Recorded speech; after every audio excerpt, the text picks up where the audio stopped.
AC4 konfirmasi. Selamat sore Bapak. Iya, saya Muhammad Harun, Bu. Seharusnya di sesi kedua masih, tapi disuruh masuk dulu. Bapak kan AC8 kan? AC8. Iya, nggih, silakan. Baik, kita untuk konfirmasi dulu ya analisa kasusnya. Jadi Bapak masih mengingat Pak untuk analisa kasus yang tadi sudah Bapak isi tadi? Iya, ingat. Ada yang ingat, ada yang ya. Begitu ya Pak ya? Masih ingat. Sebagian. Sebagian ya Pak ya? Iya.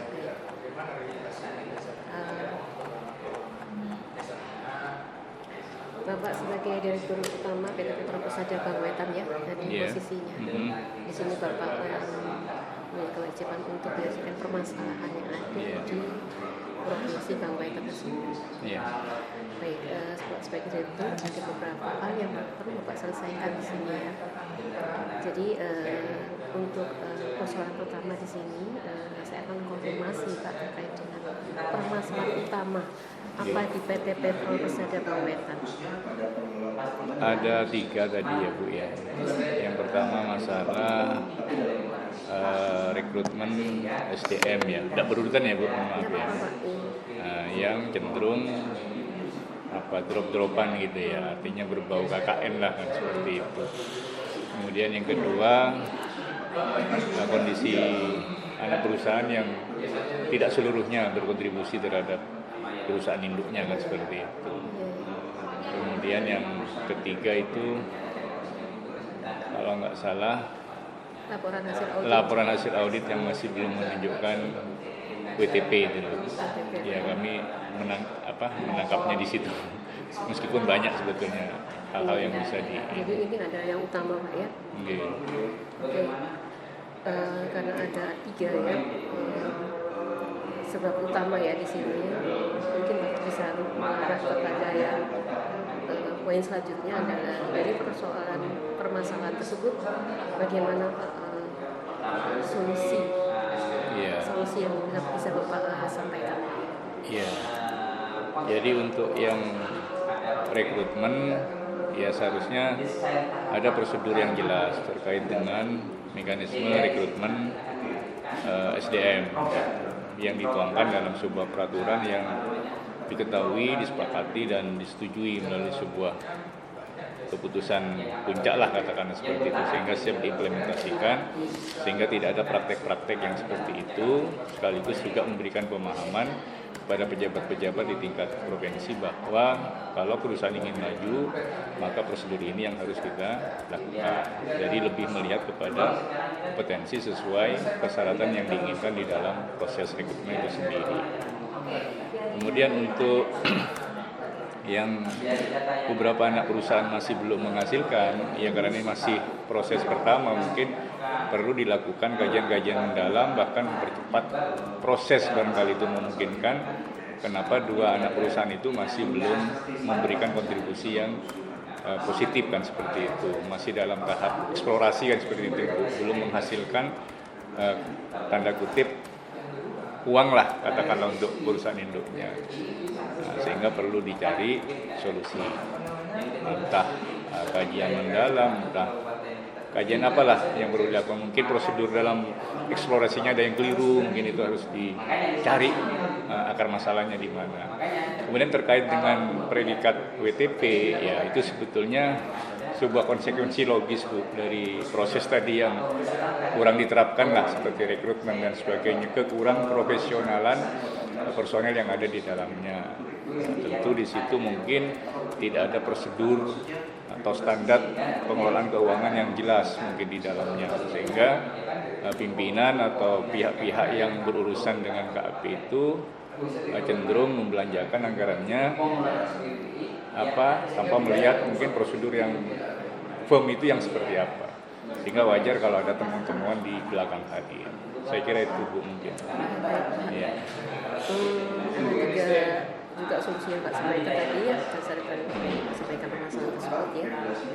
Saya ingin menanyakan lebih lanjut Pak terkait dengan Bapak tadi menyampaikan dengan melihat potensi ini, apa yang akan dilakukan selanjutnya?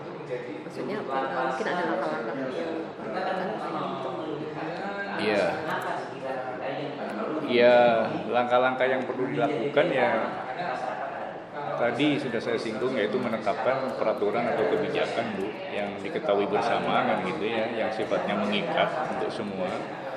Ya, kemudian juga perlu melakukan efisiensi barangkali, tapi efisiensi yang tidak dikonotasikan sebagai sesuatu yang pelit, karena itu juga berbahaya. Efisiensi yang wajar kan begitu. Kemudian yang berikutnya juga tentunya berusaha mengimplementasikan apa yang sudah menjadi tuntutan itu dengan selalu melakukan evaluasi, pengendalian kan begitu ya Bu, yang monitoring setiap saat, tidak hanya ketika akan ada pemeriksaan saja. Jadi setiap periode, setiap saat mungkin ada evaluasi secara internal terlebih dahulu terhadap pengelolaan keuangan dan lain-lainnya.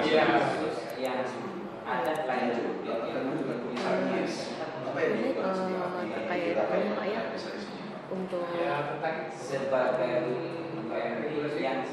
adanya predikat dari konsep yang kurang diterapkan dengan baik nasional. Apa yang dilakukan selanjutnya Pak ya? Jika Bapak melakukan. Mohon maaf Bu, agak ini bising. Iya Pak, jadi ceritanya ini perusahaannya belum bisa menghasilkan uang Pak ya, karena kurang profesional.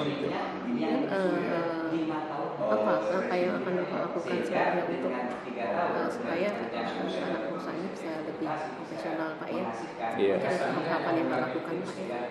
Ya, jadi di samping tadi secara teknis kita lakukan hal-hal yang barangkali mungkin ada kesalahan atau kekurangan dalam metode atau teknik mengeksplorasi. Ini kan bergerak di bidang migas ya Bu ya. Barangkali ada hal mungkin juga yaitu efisiensi, barangkali sebagian anggaran dari perusahaan yang sudah menghasilkan bisa disubsidi tapi terukur.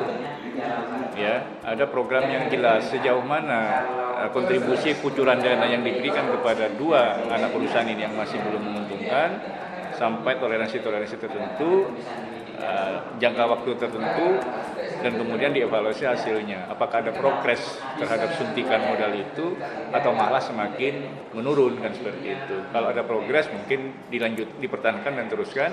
Tapi kalau ada tanda-tanda mungkin setelah dievaluasi tidak menguntungkan, ya barangkali perlu dievaluasi keberadaan bisnis di dua anak usaha itu tadi. Apakah di merger ke perusahaan yang distribusi migasnya itu kan ada yang keempat kalau nggak salah itu ya, bisa ke sana. Kalau tidak menguntungkan ya untuk apa dipertahankan, tapi itu setelah melakukan kajian-kajian teknis secara menyeluruh maupun juga termasuk personel-personel yang bekerja di dalam dua anak perusahaan itu. Saya kira itu dari kami.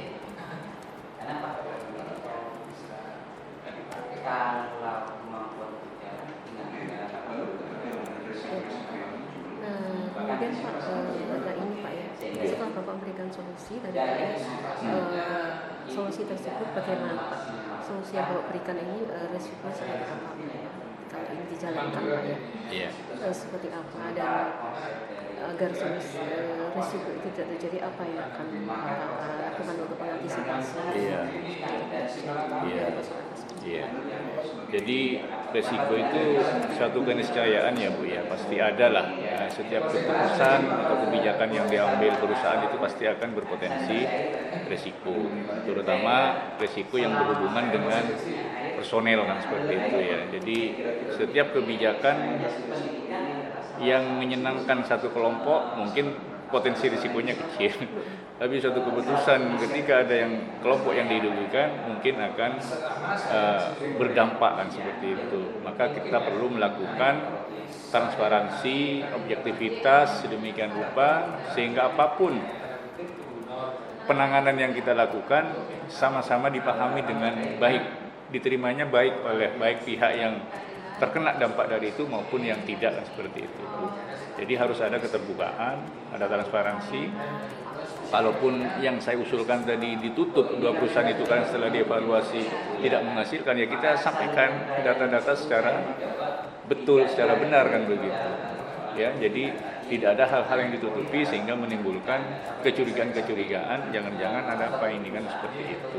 Nah, jadi harus transparan, terbuka, dan ya sejelas-jelasnya disampaikan kepada Jadi setiap kebijakan seyogyanya memang sudah mempersiapkan kemungkinan risiko apa yang terjadi dari kebijakan ini, sehingga ada antisipasi, bahkan kalau perlu ada alternatif ketika benar-benar risiko itu terjadi, menurut saya. Tadi saya Oke. di sini saya mencoba menjawab secara umum terhadap isu dari Saya lanjutkan Pak ya terkait dengan strategi Pak perbaikan proses bisnis Pak ya, untuk meningkatkan profit. Nah, apa sih yang akan Bapak sampaikan di sini Pak ya, untuk strategi tersebut apa harus dilakukan agar ini dapat ada solusi ya untuk pengembangan selanjutnya di perusahaan tersebut ya, dan termasuk di sini 4 anak perusahaan tersebut. Ya tentunya kami akan mengumpulkan ya Bu ya seluruh jajaran direksi, bahkan komisaris, termasuk juga pada akhirnya mungkin para pemegang saham kalau ada saham, tentang kondisi perusahaan yang sebenarnya kan seperti itu, sehingga mereka memiliki informasi yang cukup gitu ya, informasi yang memadai, objektif kan seperti itu terhadap kondisi-kondisi yang kita hadapi kan seperti itu, termasuk kepada para pemegang saham. Barangkali kita tidak perlu menutup-nutupi tentang kondisi perusahaan kan begitu. Kalau memang prospektif ya kita sampaikan prospektif, di samping juga tentu hasil audit dari beberapa lembaga-lembaga yang berwenang kan seperti itu Bu, untuk melihat prospek perusahaan tidak hanya dari versi kita. Kalau versi kita kan mungkin cenderung terlalu membesar-besarkan, padahal faktanya mungkin tidak seperti itu. Maka kita perlu menggandeng lembaga independen yang memiliki kewenangan di bidang itu untuk menyampaikan kondisi faktual dari perusahaan ini. Bagi mereka yang tetap optimis dengan kondisi itu setelah kita sampaikan, ya kita tentu tidak bisa menolak kan seperti itu. Tapi bagi mereka yang sudah terlanjur pesimis dengan perkembangan perusahaan yang cenderung menurun atau flat mungkin, ya silakan. Yang penting kita jujur menyampaikan apa adanya seperti itu. Mungkin itu Bu yang bisa. Tadi menyampaikan menggandeng pihak lain ya, menyampaikan itu siapa Pak yang menurut Bapak ini pasti? Ya mungkin seperti auditor Bu, hasil-hasil temuan audit mungkin lebih detail, lebih terperinci kan seperti itu. Ya kalau ini kebetulan kan masuk ranah badan publik Bu ya, mungkin bisa diinformasikan lewat media-media yang seharusnya memang menjadi kewajiban badan publik untuk menyampaikan informasi yang harus disampaikan, kecuali memang informasi yang sifatnya rahasia atau dikecualikan seperti itu, sehingga masyarakat secara luas terpenuhi hak-haknya seperti itu. Baik Pak. Selanjutnya Pak, tadi Bapak mengatakan akan direksi-direksi ya. Iya. Nah setelah itu apa yang Pak lakukan langkah selanjutnya seperti apa untuk apa ya, untuk target yang akan Bapak lakukan ya untuk perbaikan perusahaan tersebut? Mungkin setelah Bapak melakukan direksi tersebut apa selanjutnya? Iya, dari hasil temuan tadi kan sudah teridentifikasi Bu permasalahannya kan, problemnya. Nah, setiap masalah tentu kan perlu dicari akar masalahnya di mana kan seperti itu. Nah, setelah itu akan dirumuskan kebijakan-kebijakan baru mungkin. Yang lama yang masih bagus dipertahankan, yang lama yang sudah tidak sesuai kita delete kan seperti itu ya. Nah, terus di dalam perjalanannya kita monitor terus, kita evaluasi, kita kendalikan, ya bahkan kita tingkatkan mungkin suatu ketika supaya tercapai apa. Di situ kan punya visi dan misi Bu perusahaan itu. Ya, supaya semua itu bisa dikejar dengan cara seperti itu.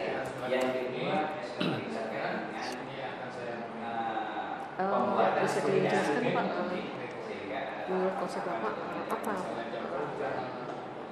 caranya seperti apa Pak untuk perusahaan strategi perbaikannya seperti apa?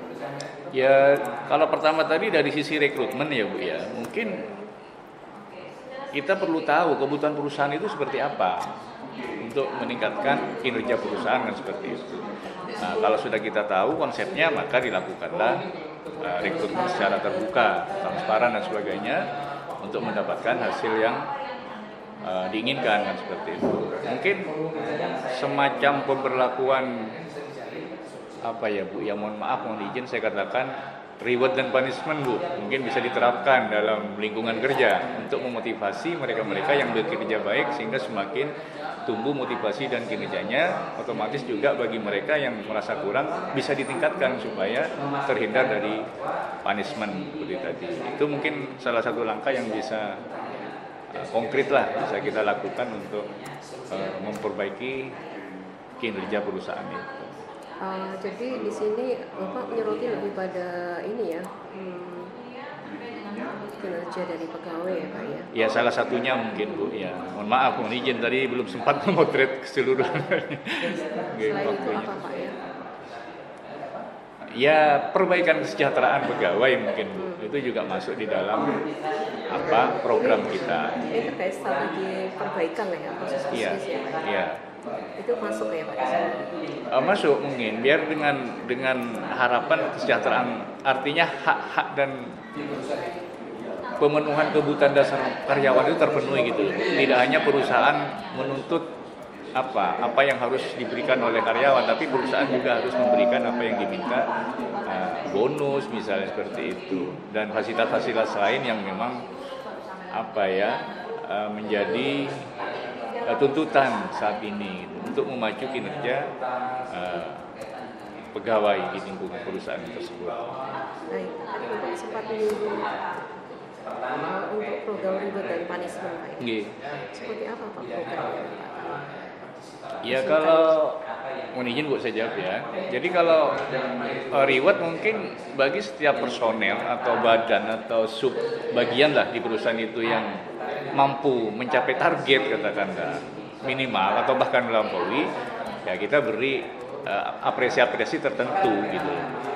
Entah bentuknya, wujudnya apakah berupa nominal keuangan atau bantuan subsidi atau apa kan seperti itu. Mungkin itu bisa dirumuskan lebih lanjut ya Bu ya. Intinya adalah apresiasi lah gitu kan. Jadi jangan disamakan antara mereka yang berkinerja baik dengan mereka yang tidak. Nah, ini akan mempengaruhi iklim atmosfer perusahaan sehingga cenderung justru yang kompeten menjadi tidak kompeten akhirnya. Yang rajin bisa menjadi malas karena tidak ada beda antara saya dengan kelompok lain yang notabene tidak memberikan kontribusi positif. Nah, sebaliknya juga punishment bisa kita terapkan, diatur dengan jelas melalui ketentuan-ketentuan yang dibuat oleh perusahaan, termasuk juga masalah peraturan, etika dan sebagainya kan seperti itu. Kalau melanggar itu harus diapakan, itu harus jelas aturannya. Kalaupun melanggar itu masuk pelanggaran kategori apa dan sebagainya, mulai dari ringan, sedang, berat, sehingga di situ ada kepastian gitu, ada kepastian, sehingga setiap kepastian itu disadari oleh pegawai dan sudah tahu mereka konsekuensinya. Jadi mereka tidak merasa terkejut ketika harus disanksi misalnya. Oh iya saya wajar disanksi karena selama ini memang saya malas atau tidak disiplin masukkan misalnya gitu, kasus-kasus seperti itu. Jadi harus ada kepastian lah di dalam jaminan juga misalnya diikutkan jam sostek dan sebagainya lah, ketentuan yang harus diikuti. Dan itu ada lagi Pak untuk meningkatkan kinerja. Ya mungkin bisa menggalang kerjasama Bu dengan pihak lain yang sekiranya bisa memberikan poin lah untuk perusahaan itu. Jadi open minded kan gitu loh Bu ya, tidak hanya terkumpul di perusahaan 4 itu aja, mungkin menggalang akademisi, menggalang pihak-pihak lain yang mungkin kalau akademisi di sektor akademisi yang memang punya keahlian di bidang migas misalnya seperti itu, di tata kelola mungkin perguruan tinggi atau akademisi yang menguasai bidang manajemen misalnya seperti itu Bu. Jadi satu lagi mungkin yang belum sempat saya sebutkan, tata kelola perusahaan itu juga penting dilakukan gitu, agar permasalahan yang sempat saya potret tadi bisa terselesaikan lah, minimal ada perubahan lah gitu, arah yang lebih baik. Seperti apa Pak tata kelola perusahaan Pak? Kenapa Bu? Tata kelola perusahaan mungkin Iya, termasuk tata kelolanya itu ya sistem rekrutmennya, bagaimana perusahaan itu dijalankan dan seperti aturan mainnya seperti apa gitu ya Bu ya. apa yang boleh dan apa yang tidak boleh dilakukan mulai dari tataran paling bawah sampai ke atas. Ya, artinya mengatur apa pedoman-pedoman gitu loh Bu, yang harus dijalankan oleh prosedur-prosedur yang harus dijalankan oleh perusahaan, dan ini harus terdiseminasi, tersosialisasi dengan baik kepada semua, bahkan sampai kepada petugas paling, mohon maaf, tukang bersih sekalipun. Nah, itu juga harus paham apa visi perusahaan kan seperti itu, sehingga sama-sama menuju pada satu titik tujuan dari perusahaan itu didirikan gitu. Tidak ada friksi diharapkan seperti itu di antara semuanya. Baik Bapak. Oke. Tadi Bapak bilang ini kerjasama dengan akademisi ya Pak ya. Iya. Nanti mekanisme seperti apa Pak ya?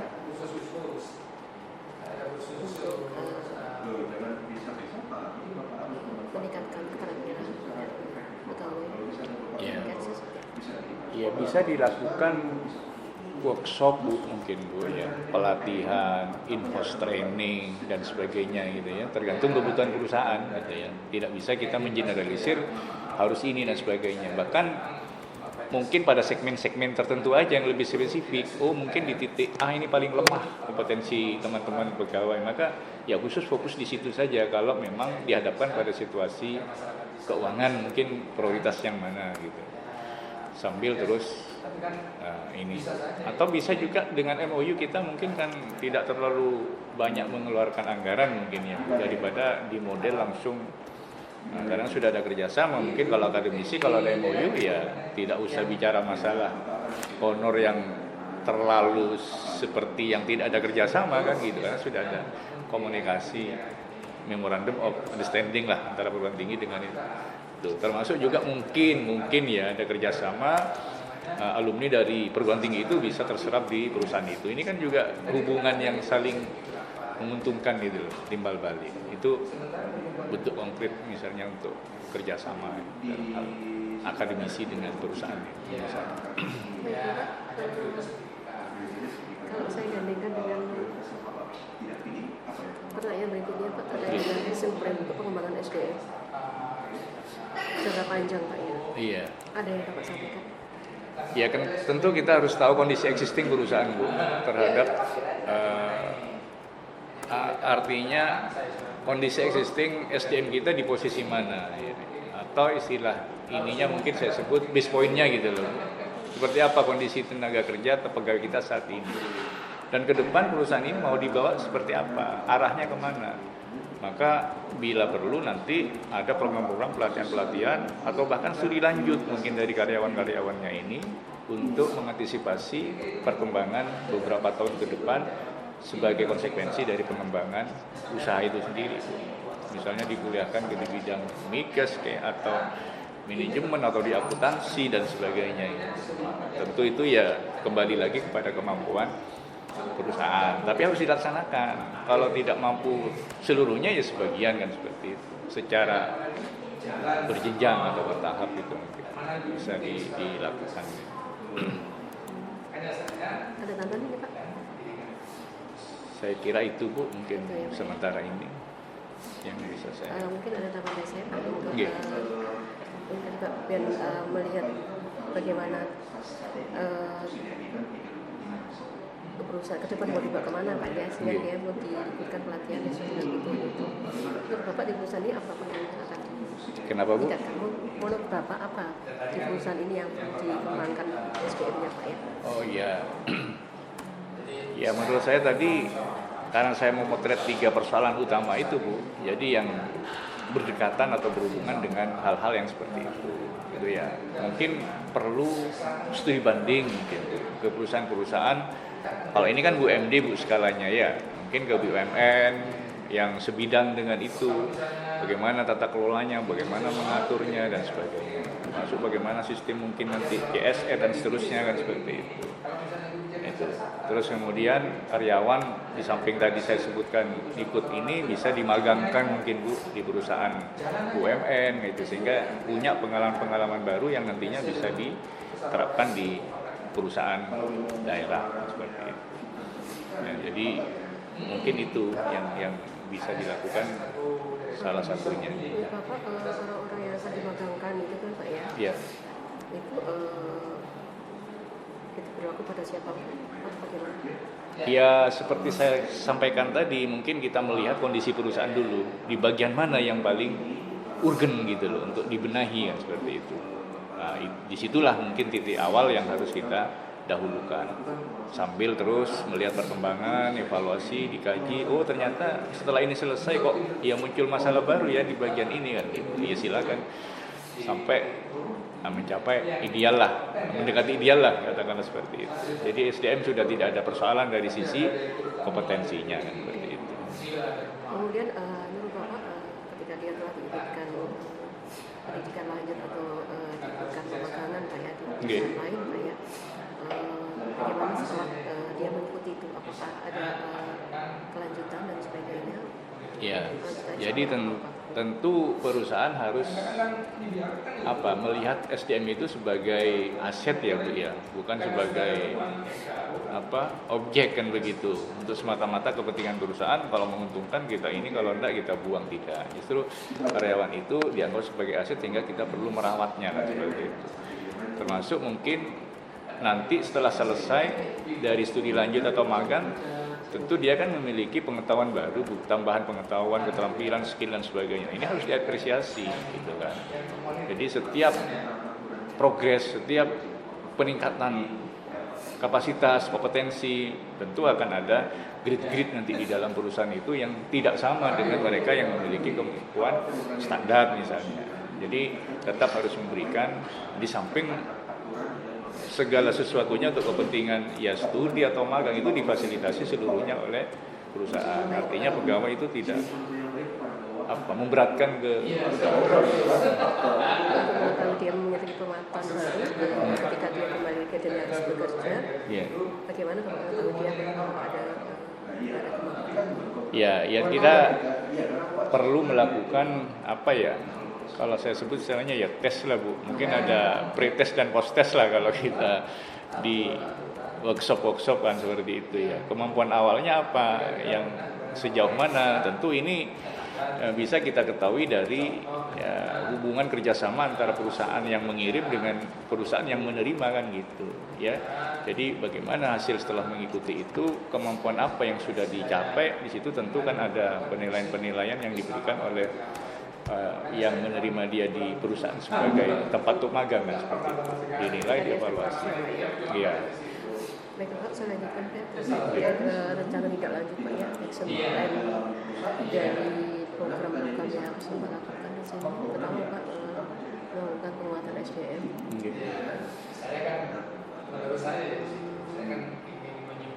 Itu Bapak menyebutkan beberapa hal, rekrutmen, evaluasi, reward and punishment. Punishment ini sama ya Pak ya? Sama seperti yang saya jelaskan tadi Bu ya. Efisiensi, program prioritas, evaluasi, prosedur, dan punishment sama itu ya? Iya, ada yang mirip tadi. Perbaikan atau pengelolaan. Oke, kemudian Pak, setelah Bapak melakukan perbaikan Pak, apa yang Pak lakukan untuk agar bisa membawa mereka pada keinginan dari perusahaan, misi perusahaan? Iya. Apa mau? Ya, tentunya apa yang baik harus dipertahankan Ibu ya. Bahkan bila perlu ditingkatkan kan seperti itu. Jadi tidak hanya puas pada hasil yang diperoleh atau dicapai saat ini, karena mungkin saat ini belum ada rivalitas atau kompetitor kan. Siapa tahu mungkin beberapa tahun kemudian di depan ada perusahaan-perusahaan jenis yang menjadi kompetitor. Kalau kita tidak berbenah, meningkatkan kemampuan terus secara continuous improvement, bisa tertinggal kan seperti itu. Bisa-bisa pegawai kita lari pindah ke sana kan seperti itu. Jadi terus mempertahankan, bahkan bila perlu juga meningkatkan, dan juga perlu mengembangkan usaha-usaha baru mungkin selain dari yang core-nya itu. Mungkin ada perusahaan-perusahaan pendukung, usaha-usaha unit pendukung kan seperti itu untuk menopang ya ibaratnya pohon utamanya sih menggas mungkin ya, tapi ada aspek-aspek lainnya yang mendukung supaya pohon ini bisa berdiri, ibaratnya ranting-rantingnya lah juga kita garap kan seperti itu.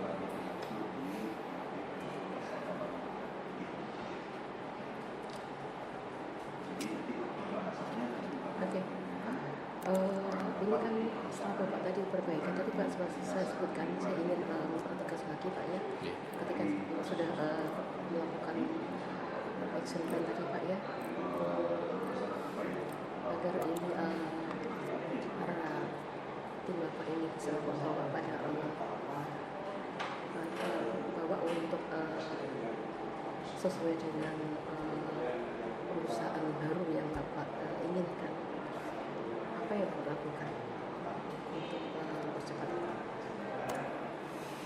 Ya, untuk percepat itu tentu kita semakin cepat mengetahui permasalahan itu, kemudian semakin cepat kita mengambil langkah, kan begitu ya Bu ya, langkah-langkah strategis untuk menyelesaikan masalah itu, maka perusahaan itu akan semakin cepat lepas dari keterpurukan, kan seperti itu.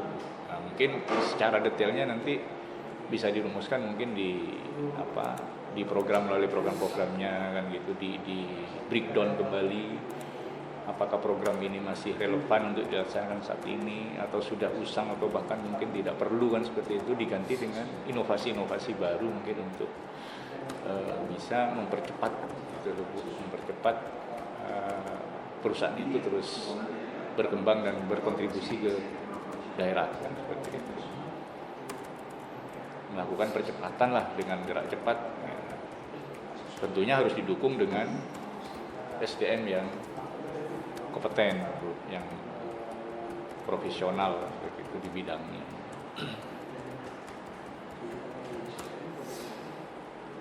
Baik Bapak, saya lanjut Pak ya. Lanjut juga terkait dengan ini Pak ya, isu layanan Pak ya. Bapak bisa menentukan ya untuk layanannya Pak pilih itu apa dan pertimbangannya apa Pak? Bapak memilih sebutkan. CSR itu ya Bu? Iya, jadi di sini Bapak kan ada bagian, ada 3 isu layanan. Jalan, jembatan, pendidikan dan air itu. Iya. Ya, mohon izin Bu ya. Jadi untuk yang jalan dan jembatan, karena narasinya di situ jelas mengarah kepada kepentingan tertentu politik Bu. Tapi di situ tidak dijelaskan urgensinya gitu ya. Yang saya tangkap hanya untuk kepentingan politik, katakan seperti itu. Nah, jelas kalaupun itu prioritas ya prioritas terakhir Bu, mungkin kalau menurut saya kan gitu. Nah, justru yang utama adalah pendidikan, di situ yang saya pilih meskipun anggarannya masih minim. Kenapa pendidikan? Karena pendidikan itu kan aset berharga Bu, untuk SDM apalagi untuk masyarakat sekitar, kan gitu. Harapan kepala desa atau siapa yang ada di desa itu, harapannya kan perusahaan itu paling tidak 30% ya Bu ya, kalau tidak salah ya, tenaga kerjanya dari lokal. Ini sangat menguntungkan bagi perusahaan. Perusahaan itu akan lebih stabil gitu, karena tenaga kerjanya bekerja di perusahaan yang mereka merasa memiliki perusahaan itu gitu loh. Karena di daerah situ ibaratnya ikut merawat gitu loh Bu. Di samping juga meningkatkan kesejahteraan masyarakat itu sendiri. Ya kan? Karena masa belajar itu kan tidak sampai SD 5 sekian tahun kan seperti itu ya. Jadi saya kira itu juga, sementara perusahaan kalau merekrut dengan standar yang seperti itu, perusahaan juga rugi kan seperti itu, karena kompetensinya tidak ada. Memang ini bukan hal yang singkat Bu ya, tentu ini proses yang panjang kan, tapi kalau tidak dimulai kapan lagi, paling tidak membangun bantuan beasiswa lah kepada anak-anak SMP atau SMA atau yang melanjutkan perguruan tinggi misalnya. Nah, itu yang menjadi prioritas saya pertama. Kemudian yang kedua, air bersih. Karena kita tahu air bersih kan kebutuhan pokok ya. Jadi tidak boleh tidak ada air bersih. Cuma problemnya di situ, air bersih harus melewati kondisi medan yang masih kurang stabil gitu loh. Sehingga kalaupun dibangun itu percuma istilahnya. Infrastruktur itu akan cepat rusak. Nah, makanya perlu dilakukan kajian terlebih dahulu terhadap medan yang akan dilalui oleh saluran atau jaringan perpipaan itu. Kalau sudah oke, baru pipaannya dilaksanakan. Nah, sementara ini tidak bisa kita biarkan. Perusahaan itu tetap harus aktif bagaimana menyediakan air bersih dengan metode yang lain mungkin, misalnya ngedrop air ke titik-titik rawan itu gitu. Meskipun proyek perpipaannya masih belum dimulai. Tapi sambil jalan kajian tetap dilakukan oleh orang-orang teknik, orang pengairan misalnya, melibatkan dinas-dinas PU misalnya itu. Apa sih yang terjadi? Bagaimana sih teknologi yang tepat untuk bisa mendistribusikan air melalui jaringan perpipaan misalnya. Itu menjadi prioritas kedua.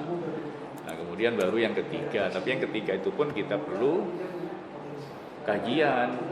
Kadang memang secara politik ya untuk kepentingan politik Bu ada, tapi di sisi lain memang keberadaannya itu memang dibutuhkan oleh masyarakat misalnya. Nah ini dua hal yang beriringan, kenapa tidak gitu loh. Oke lah kalau terserahlah urusan Anda kan begitu, tapi saya sebagai pejabat misalnya lebih memilih untuk kepentingan masyarakat, bahwa Anda punya kepentingan di sini ya terserah, yang penting kerjaannya benar, beres, tidak melanggar, selesai kan begitu. Toh rakyat kita bisa terpenuhi dengan kebutuhan fasilitas. Sekarang jalan jembatan juga penting itu Bu, sebagai akses ekonomi masyarakat di situ. Baik, langkah selanjutnya Pak, ya, bagaimana mengakomodir ya kepentingan komunitas yang tidak dipilih ya Pak ya, masalahnya di sini. Ketika memilih yang pendidikan, bagaimana yang dua yang lain? Seperti itu. Iya. Ya tentu kita tidak bisa jalan sendiri Bu, langsung mengumumkan yang di ACC adalah yang ini, yang tidak karena tidak layak. Tentu tidak seperti itu ya Bu ya. Ada mekanisme mungkin. Ini kan bicara seandainya saya ya Bu ya. Tentu ada mekanisme yang kita lalui karena kita kan tinggal di masyarakat yang sangat kental menjunjung nilai-nilai moral, adat ketimuran dan sebagainya kan begitu ya Bu ya. Tingkat hubungan lah kekeluargaan di masyarakat masih berlaku, budaya-budaya gotong royong dan sebagainya. Tentu kita harus menggandeng tokoh-tokoh gitu ya, baik tokoh adat, tokoh masyarakat, tokoh ulama atau siapapun lah yang memiliki figur-figur yang masih menjadi panutan mungkin di masyarakat, untuk duduk bersama menjelaskan secara jelas, secara transparan apa sebetulnya yang dihadapi kan seperti itu, sehingga kalaupun ada penolakan terhadap usulan yang disampaikan itu bisa diterima gitu ya. Kemudian juga mungkin kalau dianggap tadi sebagai yang saya sampaikan ketiganya sebetulnya penting, nah karena anggaran juga berapa itu cuma 120 juta dari perusahaan, ya, bukan berarti tidak dilaksanakan, mungkin menunggu giliran kan seperti itu. Artinya tidak langsung mematahkan semangat kan seperti itu. Oke Bapak, tetap kita akomodir, tapi tahun ketiga ya, keempat dan seterusnya, karena ini adalah lebih penting adalah memberikan bantuan pendidikan kepada masyarakat di desa ini. Saya kira itu Bu, tokoh masyarakat dan pendekatan persuasif lah gitu masyarakat. Ya, ini pasti kan dampak sosial itu pasti ada. Iya. Ketika ada itu apa ya? Iya. Sosialnya apa dan? Iya. Dampak sosial akan parah atau bahkan semakin marah ketika yang saya sampaikan tadi tidak dilakukan Bu. Artinya keputusan sepihak gitu ya. Meskipun ini kan ya secara aturan ini kan kewajibannya perusahaan kan sebetulnya kan ya, menentukan siapa dan sebagainya, tapi kan tidak bisa saklek berlaku seperti itu karena masyarakat kita masih seperti itu kondisinya gitu, apalagi di pedesaan ya. Nah, jadi kalau potensi resiko yang terjadi jika tidak diselesaikan, dimanage konflik dengan baik, maka ya akan terjadi ya semisal unjuk rasa, bahkan mungkin lebih ekstrim, mohon maaf Bu, kalau mengarah ke tindakan kriminal, pengerusakan aset perusahaan misalnya bisa terjadi kalau tidak hati-hati di dalam pengambilan keputusannya. Kemudian apa solusi yang dilakukan? Ya itu tadi, solusi yang kami lakukan adalah duduk bersama, ya kan. Nah, banyak persoalan terjadi sebetulnya bisa diselesaikan, tapi hanya karena masalah komunikasi Bu yang buntu gitu loh. Yang seharusnya lancar komunikasi itu, tapi ya, yang seharusnya bisa diakses, katakanlah informasi itu bisa dirasakan oleh masyarakat sehingga masyarakat paham betul, nah, ditutup-tutupi, nah, sehingga akan terjadi konflik seperti itu. Maka salah satu kuncinya adalah keterbukaan. Ya harapannya dengan undang-undang KIP ini lah Bu, 14/2008 itu mudah-mudahan ada secerca harapan agar konflik-konflik horizontal atau vertikal di masyarakat tidak terjadi, asalkan masing-masing punya komitmen yang sama, yang satu tidak mendengar, yang satu tidak ngotot. Artinya informasi itu betul-betul kebutuhan dasar yang memang untuk sekedar ingin tahu, bukan untuk jadi komoditi saling menjatuhkan.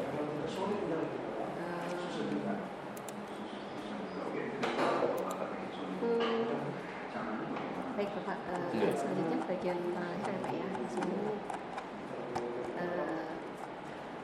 untuk yang Bapak ketahui untuk adanya temuan-temuan Pak ya, bagaimana langkah strategisnya Pak ya, di sini sudah Bapak sampaikan mungkin terkait dengan penetapan peraturan status SOP ya Pak. Iya. Ini bisa mungkin ada tambahan dari Bapak. Ya, temuan audit itu kan pada prinsipnya karena kekurang disiplinan, Bu. Nah, kurang disiplin itu entah motivasinya apa. Bisa karena disengaja, bisa karena memang tidak tahu tentang aturan itu kan gitu. Tapi yang namanya temuan kan tidak melihat dasar kenapa itu terjadi kan seperti itu ya.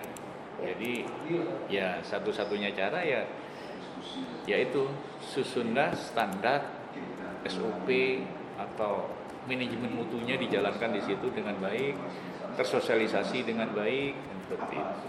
Untuk mengurangi temuan-temuan minimal, jangan muncul temuan serupa di kemudian hari kan seperti itu. Atau bahkan bila perlu nihil sehingga prestasi WTP itu bisa dicapai gitu. Jadi ada sistem yang diperbaiki dan ada pelaku sistem itu sendiri yang harus disiplin dengan aturan main yang sudah dibuat.